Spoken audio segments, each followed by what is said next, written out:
આ પાંચ ગણિકા કઈ છે? શબ્દ, સ્પર્શ, રૂપ, રસ અને ગંધ. આ પાંચ ગણિકા છે. તો એક વાર ધુંધુકારી સૂતો તો પાંચે ગણિકાઓ એનું ગળું દબાવ્યું, માર્યો. પણ મર્યો નહીં, આ પાપી મરે એવી રીતે.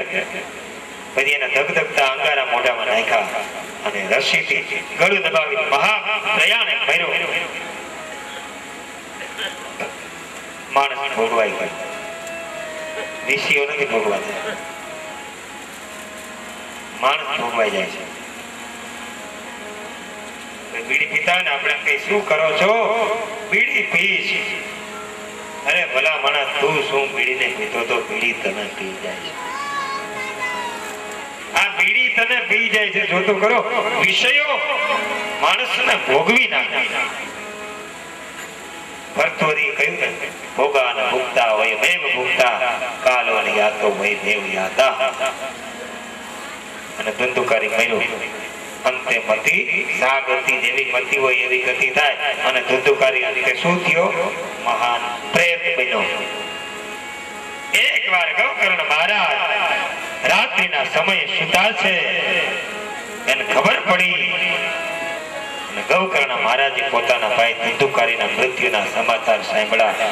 ગયાજીની અંદર જઈને એની પાસે શ્રાદ્ધ કર્યું છે, પણ આની મુક્તિ થઈ નહીં. આવા પાપીની કદાચ હો ગયાજીની અંદર શ્રાદ્ધ કરો ને તો એ મુક્તિ નો થાય. એક વાર ધુંધુકારી ભટકતો રાત્રિના ગૌકર્ણ મહારાજની પાસે આવ્યો. પ્રેતનું રૂપ ભયંકર.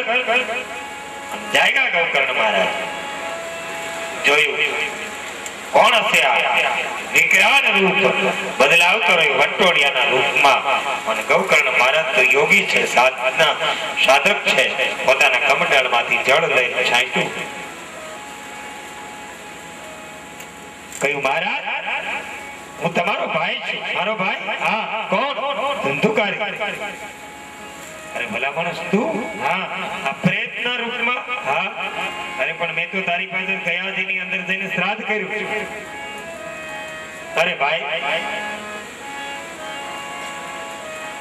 ગયાજીની અંદર જઈને કદાચ તમે 100 શ્રાદ્ધ કરશો ને તો પણ મારી મુક્તિ ન થાય. આવા મેં કર્મ કર્યા છે. તો તારી મુક્તિ શેનાથી?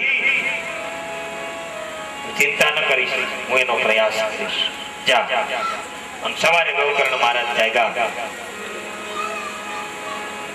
નદીમાં સ્નાન કરી કેડ સમાના પાણીમાં ઉભા રહી સૂર્યનારાયણ ભગવાનને અર્ઘ્ય આપે અને સૂર્યનારાયણને પ્રાર્થના કરે છે. આદિત્યંચ નમસ્કાર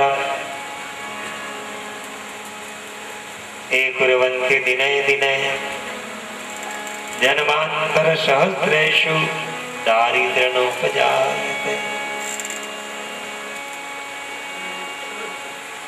હે સૂર્યનારાયણ ભગવાન,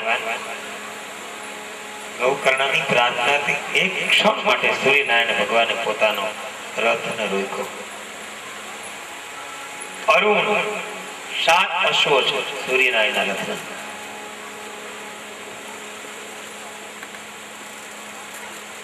અરુણ અને ગરુડ આ બે માસ્ય ભાઈઓ છે, વનિતાના દીકરા છે. અરુણ છે ને એ સૂર્યનારાયણના સારથી છે અને ગરુડ છે એ ભગવાનનો વાહન છે. મારો મોટો ભાઈ ધુંધુકારી પ્રેત છે, જેની પાછળ 100 ગયા શ્રાદ્ધ કર્યું હોય છતાં મુક્તિ ન થાય, તો એવા જીવની પાછળ શું કરવાથી મુક્તિ થાય? સૂર્યનારાયણ ગૌકર્ણ મહારાજની સ્તુતિ સાંભળી પ્રસન્ન થઈને કહ્યું કે હે ભક્તરાજ, જેની મુક્તિ 100 ગયાથી ન થતી હોય એની મુક્તિ શ્રીમદ ભાગવત થી થાય છે. માટે ભાગવત કરો. એ વાસના જંગલમાં ગૌકર્ણ મહારાજે ભાગવત કર્યું. બધાને બોલાવ્યા. ભાગવતનો પ્રારંભ પ્રથમ દિવસ એમાં ધુંધુકારી આવ્યો પ્રેતના રૂપે. ક્યાં પોતાનું સ્થાન લેવું, વાંસનું જંગલ હતું, વ્યાસપીઠની પાસે વાંસ છે, એમાં એક પોલો વાંસ જોયો, 7 ગાંઠ વાળો. એ પોલા વાંસની અંદર ધુંધુકારીએ પ્રવેશ કર્યો. સાંજ સુધી કથા સાંભળી. સાંજે આશ્ચર્ય થયું, જોરદાર અવાજની સાથે એ વાંસની ગાંઠ તૂટી. બીજા દિવસે બીજી ગાંઠ, ત્રીજા દિવસે ત્રીજી ગાંઠ, આમ 7 દિવસે એ વાંસની ગાંઠ તૂટી ગઈ સાથે, અને દિવ્ય રૂપ ધારણ કરી અને દેવતાઓના વિમાનમાં બેસી અને ધુંધુકારી સ્વર્ગની અંદર પધાર્યા. આ ગાંઠ તૂટતી હશે, કઈ ગાંઠ? વાસના રૂપી 7 ગાંઠ છે. કામ, ક્રોધ, લોભ, મોહ, મદ અને મત્સર, આ 6 ગાંઠ થઈ, અને 7મી અવિદ્યા. એ 7 ગાંઠો તૂટે ને ત્યારે મુક્તિની પ્રાપ્તિ થાય અને બ્રહ્મ સુધી પહોંચાય. એક વિમાન આવ્યું, ધુંધુકારી લઈને જતું. પ્રશ્ન થાય, આ બધામાં કથા મંડપમાં બેઠા બધા સાંભળી છે, આ એક જ નહીં. બધા માટે વિમાન આવવા જોઈએ ને, એકના માટે કા? બધા માટે વિમાન લઈ આવો.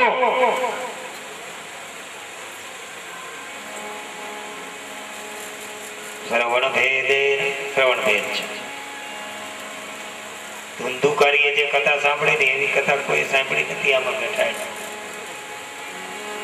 હે ગૌકર્ણ મહારાજ, તમારી વાત સાચી છે, પણ વિમાનને લાયક તો આ એક જ શ્રોતા નીકળો.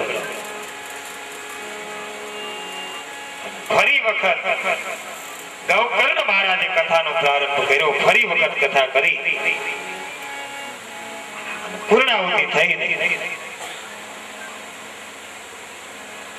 ત્યારે આકાશમાંથી અસંખ્ય વિમાનો આવ્યા. ગૌકર્ણ મહારાજના કથાના શ્રોતા ચાંડાલ, શ્વાન સહિત બધા લઈને સ્વર્ગમાં. ધન્ય ભાગવતી વાર્તા પ્રેત પીડા વિનાશિની. વિદ્યન્તે હૃદય ગ્રંથિ સિદ્ધ્યન્તે સર્વ સંશયા ક્ષીયન્તે જાત્ય કર્માણિ શક્તા શ્રવણે કૃતે. ધન્ય છે ભગવાનની આ વાર્તા. આવી રીતે ધુંધુકારી જેવા પ્રેતને પણ મુક્તિ આપે એ શ્રીમદ ભાગવત છે. તો પછી પિતૃઓને મુક્તિ આપે એમાં કોઈ શંકા કરવાને સ્થાન જ નથી.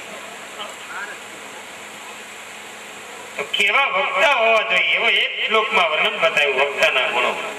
વિરક્તો વૈષ્ણવો વિપ્રો વેદ શાસ્ત્ર વિશુદ્ધિકૃત દ્રષ્ટાંત કુશલો ધીરો વક્તા કાર્યો નિસ્પૃહ.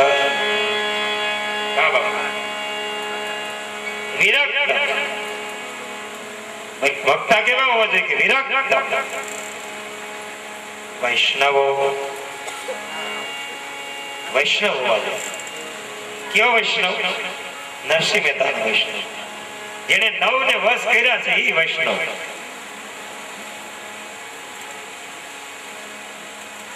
વિષ્ણુ ભક્ત,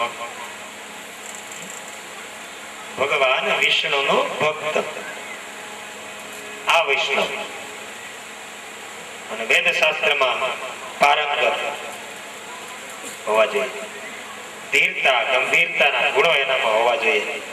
દ્રષ્ટાંત કુશલો, દ્રષ્ટાંત આપવામાં પણ કુશળ હોવા જોઈએ. પછી આ કઈ જોહાની ફરાટ નથી, આ તો વ્યાસપીઠ છે.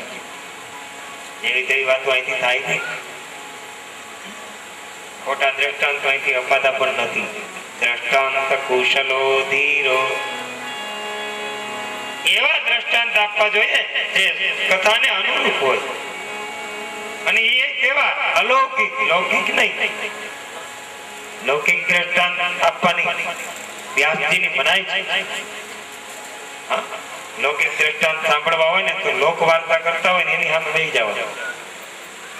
ચારણી સાહિત્ય આખી રાત લોક વાર્તા જે કરતા હોય ને હાસ્ય કલાકારો એની સામે બેહો, તમને એને લૌકિક દ્રષ્ટાંતો મળે, હસો, આનંદ કરો. એ એક ક્ષેત્ર છે.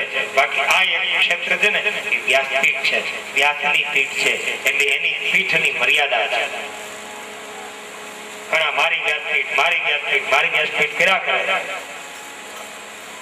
વ્યાસપીઠ કોઈની નથી, વ્યાસની છે. અને વ્યાસની મર્યાદામાં રહીને, શાસ્ત્રની મર્યાદામાં રહીને, ધર્મની મર્યાદામાં રહીને અહીંથી વાતો કરવામાં આવે કે જેથી કરીને શ્રોતાઓનો, સમાજનું જીવન સુધરે અને એ રસ્તે ચાલે એટલે એને અસર થાય કથાની. વક્તા એવા હોય તો પેલા પોતાનામાં આચરણ હોય તો બીજાને સુધારે, અને કથા જે કઈ સુધારવા માટે નથી, સુધરવા માટે.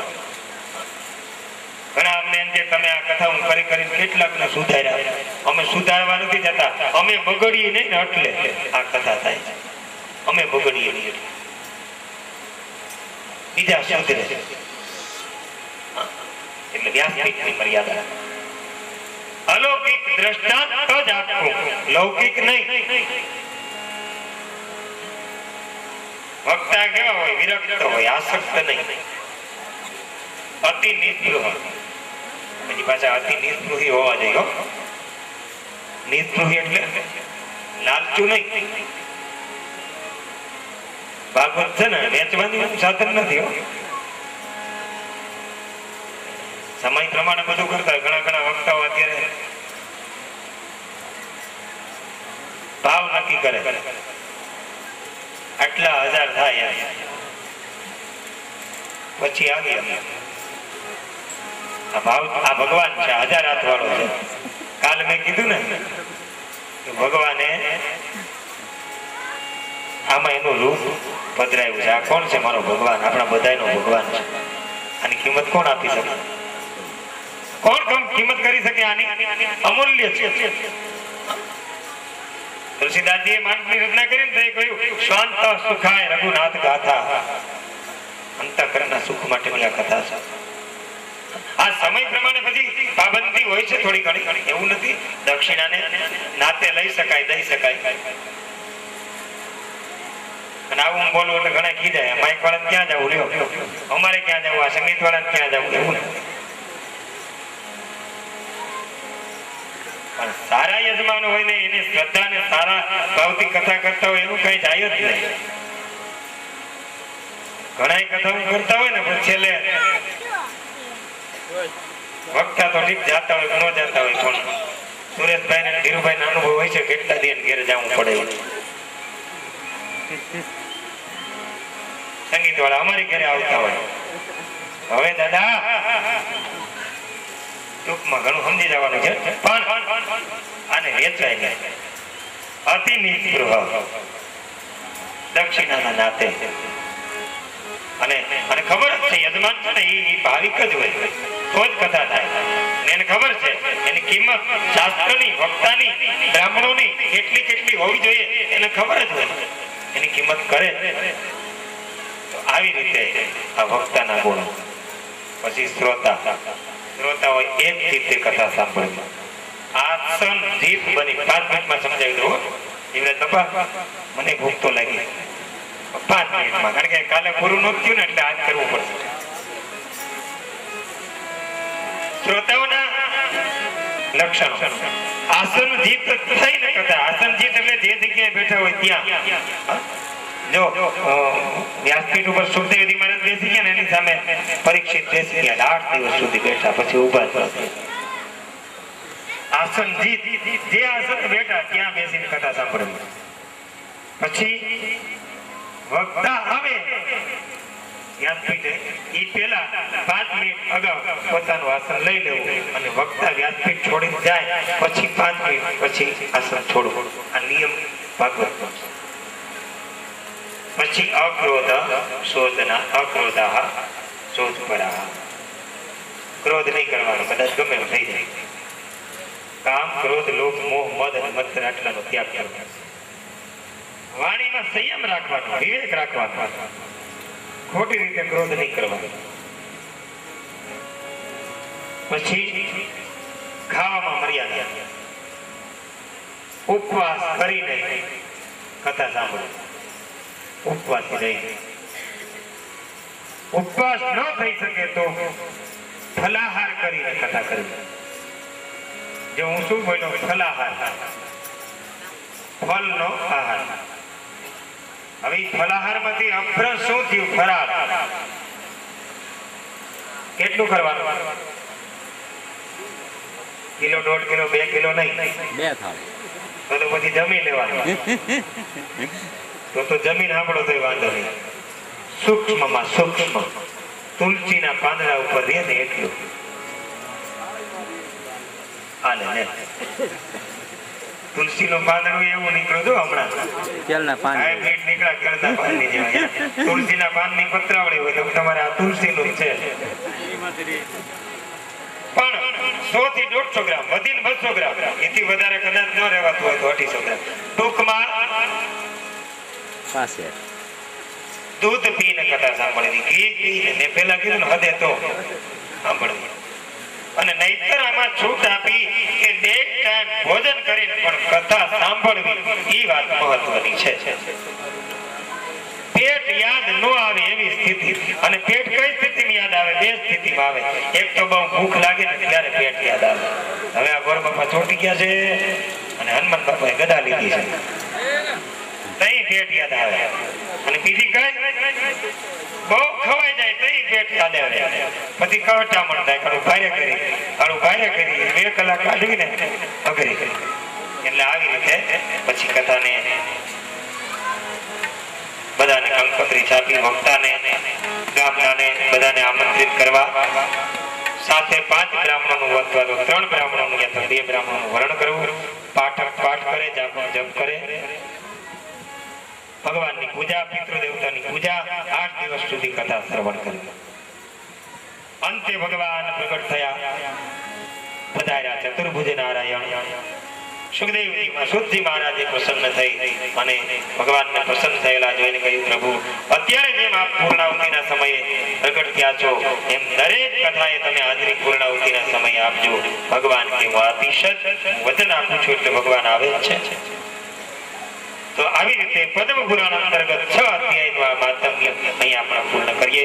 ઇતિ શ્રીમદ પદ્મ પુરાણે ઉત્તરખંડે શ્રીમદ ભાગવત મહાત્મ્યે શ્રવણ વિધિ કથાનામ ષોડશો અધ્યાયમ. શ્રી ગોવર્ધનનાથ કી, શ્રી બાલકૃષ્ણલાલ કી, શ્રી ગિરિરાજધરન કી જય. શ્રી રામચંદ્ર ભગવાન કી.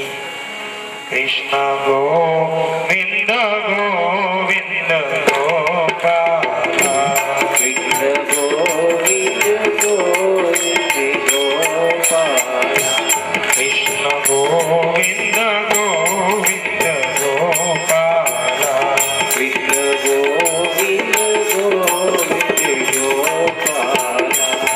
ભજ મુરલી મનોહર નંદલાલા,